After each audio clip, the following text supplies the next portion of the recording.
Hello everyone, and welcome to the showdown between the Tomb Kings, who are going to be led by Ark in the Black, and the High Elves, who are going to be led by a prince atop his mighty Star Dragon. So without further ado, let's jump right into this match and have some fun. As far as the build goes, we do have Ark in the Black atop his evil cackling Necromancer Chariot. He's definitely a pretty good choice against the High Elves. Lore of Death in general is. Spirit Leech is very good against some of their very powerful single entity units like dragons and phoenixes and all that kind of good stuff. And Fate of Boon is very good against their elite cap. So oftentimes you'll see Dragon Princes, Silver Helms, and even if they bring Phoenix Guard or Sword Masters, I mean there's a lot of juicy targets for the Fate of Boon. So Ark in the Black on top of that does have the ability to summon some skeletons and just has a ton of utility. He's definitely a very solid choice.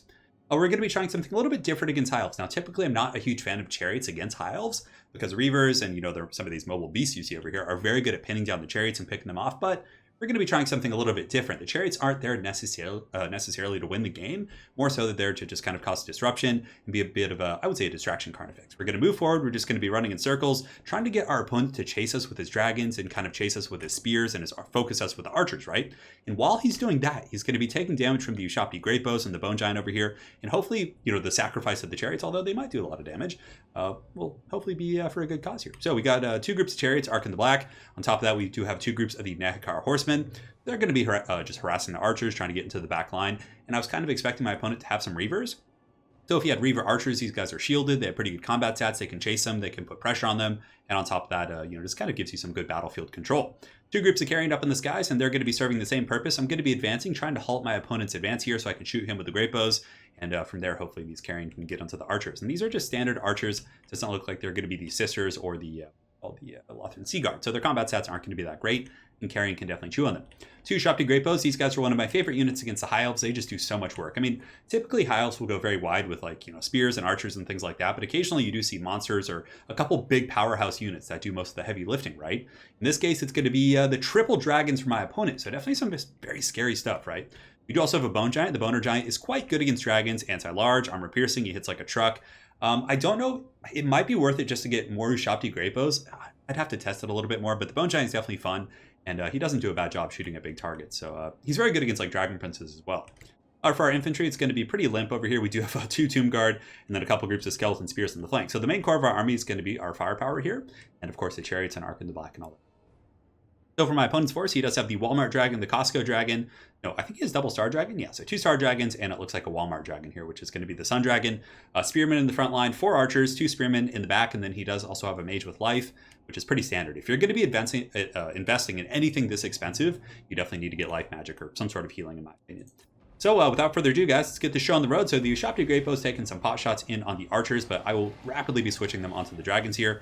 Now the Chariots are going to be swooping in. I knew that he couldn't. If he advanced and started pressuring my Ushabti, my back line here would be a little bit ugly. So I'm like, okay, the Chariots are just going to run in circles and just be obnoxious, hopefully not take too much damage. But at the last moment, I was like, oh, the dragons are a little bit close by. My opponent does use a breath attack right there, and it looks like the Star Dragon breath and the other breath did go down on the horseman, who thankfully I did move at the last second there for the most part.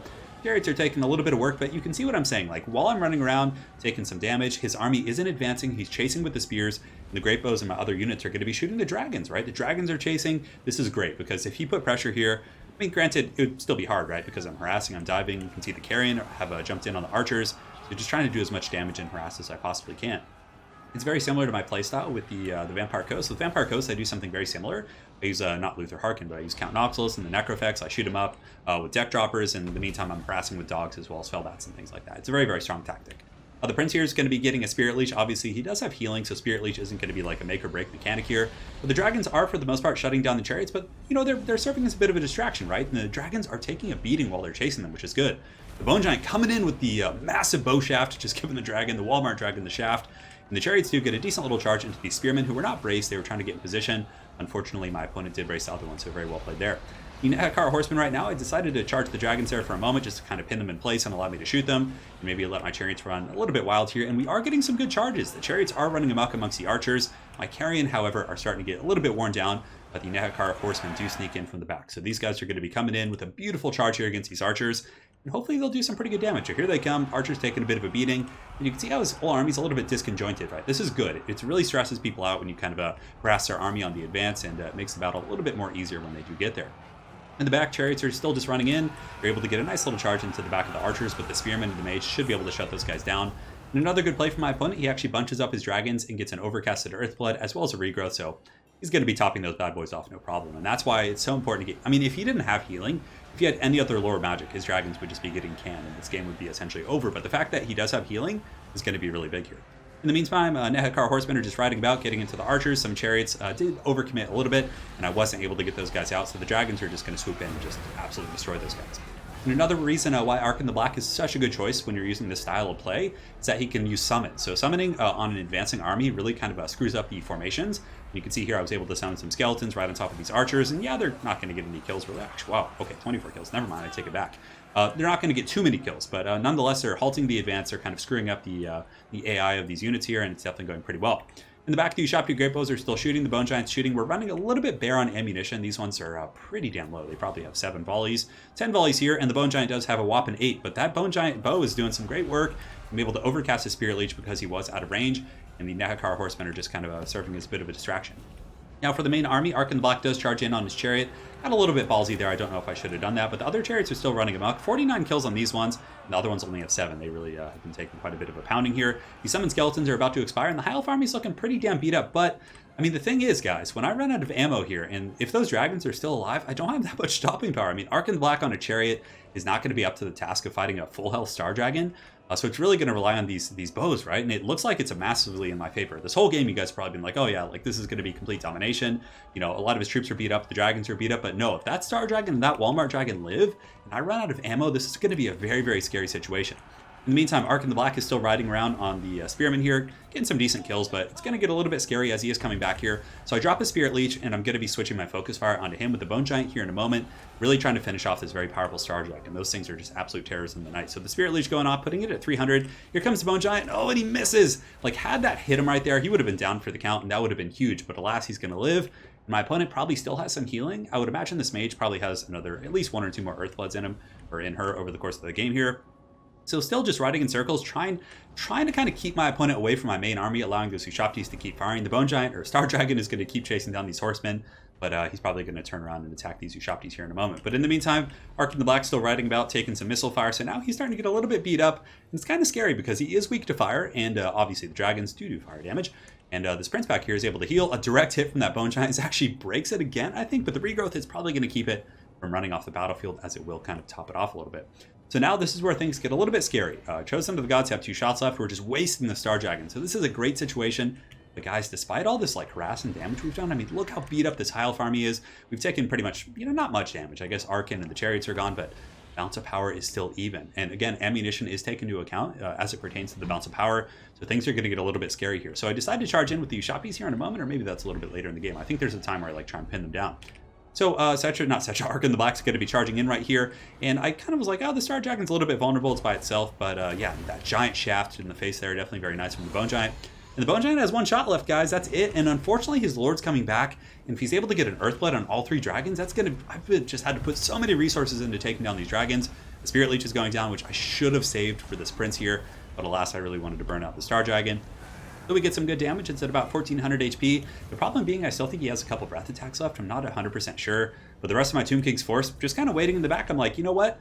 Why use these guys if I don't have to? I'm still getting damage, right? I'm going to just keep them in reserves. Very similar to the way I like to play Vampire Coast. Over here, some of my Ushapti Great Bows are going to start shooting at the Prince yet again. So about 500 HP on the Prince. But over here, Ark in the Black took a massive beating. I mean, 1300 HP. He does charge into the Chosen of the Gods who are holding these dragons in place. 489 HP. Things are getting very, very close here. And the Bone Giant lines up its last shaft, and here it comes downtown, and it does hit the Walmart Dragon. It's not able to hit the Prince right here, so I charge him with Arkin. A very risky play, but I was like, you know, I want to get the kill. I want to pin off this Prince, and finally we shatter it. So I think that was worth it. Hard to say. I mean, I guess I could have been a little bit more patient, just let the bows finish it off. And actually, Ark in the Black is going to fall as well. So the Wrath of Walmart, just all the discounts and Cheetos and Mountain Dew is able to slay Ark in the Black there. So definitely some very rough stuff. Up here in the skies, the Star Dragon's back online. The Sun Dragon is pretty beat up as well. These Ushapti might be able to finish it off. I mean, 500 HP. Both units are kind of in the wavering zone. And I do have a bit of a force back here. So Tomb Guards, Skeleton Spearmen, as well as the Bone Giant. He's basically just got this giant pocket of archers and spearmen. So it's actually looking kind of scary now. You can see my opponent somehow, some way has clawed his way back in, gotten his way back into the bounce of power here. He still has his high mage in the back, and I don't have any encouragement or leadership effects. So it's a little bit scary for sure. So we're going to fast forward as there is some posturing. I'm now going to be advancing my main force. Ushapti Great Bow shooting the last of their ammo in, and my opponent is going to be retreating. Now, the reason he's doing this is just buying time for Earthblood. So he's going to be pulling back. He's going to be getting a massive Earthblood to heal his entire force. And just watch what that does to the bounce of power. So you can see here, it's most like, yeah, man, look at that. Oh, man, massive ticking there.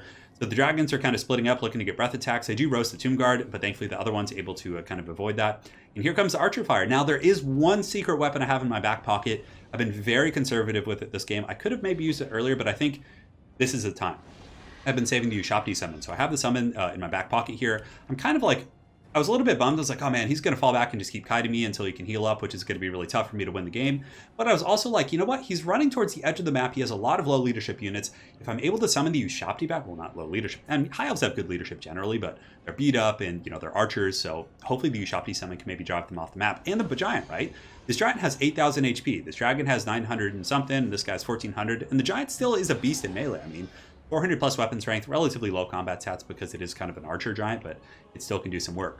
So the Ushapti are going to be falling back a little bit, just kind of covering, but the Walmart Breath doing a little bit of work against Tomb Guard. But the Tomb Guard are pretty, you know, persistent here. Just marching forward, they have silver shields, and Tomb Guard are pretty much a natural counter against Spearmen. So it looks like he's going to be falling back yet again. I wasn't sure why.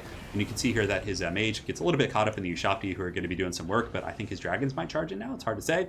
But the Tomb Guard are going to be chasing the Spearmen. He's forming a bit of a secondary formation. And now all the archers are going to be shooting, just going after the Bone Giant, which is a great choice. It only has 80 armor. So this Withering Fire from the archers can definitely do some work. But the Tomb Guard are, you know, in pretty good shape. They're going to, I mean, for the most part, the 85 models are okay. And it looks like his dragons are going to be landing, going after the Ushapti. So the Big Daddy Bone Giant's coming in, and now my Ushapti summon is down. So these Spearmen were moving forward. Unfortunately, some of them are going to be here, but they're going to start just cleaving these archers. They're going to be doing a ton of work in the back line. And as I advance and push the Bone Giant through, that could potentially lead to a mass terror route for my opponent. So this one Bone Giant's going to be fighting the Walmart Dragon. Unfortunately, we're not making the best contact. I have about 6,394 HP, so we've taken about 1,500, 2,000 damage since last we looked from those archers. But the Tomb Guard are just putting a ton of pressure on. They're actually starting to buckle some of these spears in the middle. I do have my Tomb Guard over here fighting pretty well, and I think I had some sneaking around somewhere. Some of these spears in the back, I was actually keeping them to help deal with the dragon. So this guy's, man, really low leadership at about 11 here. The Bone Giant is taking a little bit of work. Another 1,000 HP since last we looked. Ushapti are still fighting, but it looks like the last one is going to be falling here. But really, the name of the game is the summon the Ushapti in the back. So I'm just kind of rotating them up and away from the spears and trying to corral these archers off the battlefield. Because if I can get rid of the archers, I think the Bone Giant might have enough to kind of get me back in the game. But still, bounce power massively in my opponent's favor still. It's looking a little bit grim with his dragons just beating on the Bone Giant. But this guy's getting low, 276 HP, 790 here. His Spearman really helping out quite a bit. Just that withering poke here. So the Sun Dragon's going to break very, very low leadership, negative 29. It's probably going to be running off the battlefield. And the other dragon actually buckles and runs too. They've been taking a massive beating all game, so they're probably tired of it. Negative 30 leadership there, so they're probably both going to go off the battlefield. In the meantime, the summoned Ushapti were able to break off some archers, and you can see here these Ushapti are going to be cleaving these guys asunder, doing a beautiful job in the back line. And Tomb Guard have really high melee defense. Spearman's melee attack is pretty pitiful. It's only 20, so the Tomb Guard are barely going to be taking any damage from Spearmen. They're very, very good in the high health matchup. The Tomb Guard on the far side have 37 kills. These ones have 71, and when last we looked, I think they had like 7 or 8. Like, they've done a really good job.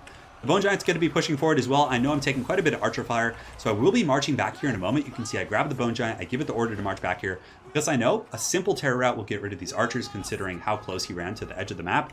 So these guys are going to be getting most likely pushed off. These guys are terror routed, probably going to run. That's 71 Spearmen, guys. That is no joke. So he's going to be attacking me with the mage, and you can see my Tomb Guard actually win the fights in the front line. So the Proud Warriors of Nakar doing a great job just pushing back these filthy High Elves. And yeah, I mean, just getting a bit of a surround. These Tomb Guard are pushing to rout those ones off. The Spearmen are very healthy. I mean, I have so many models left.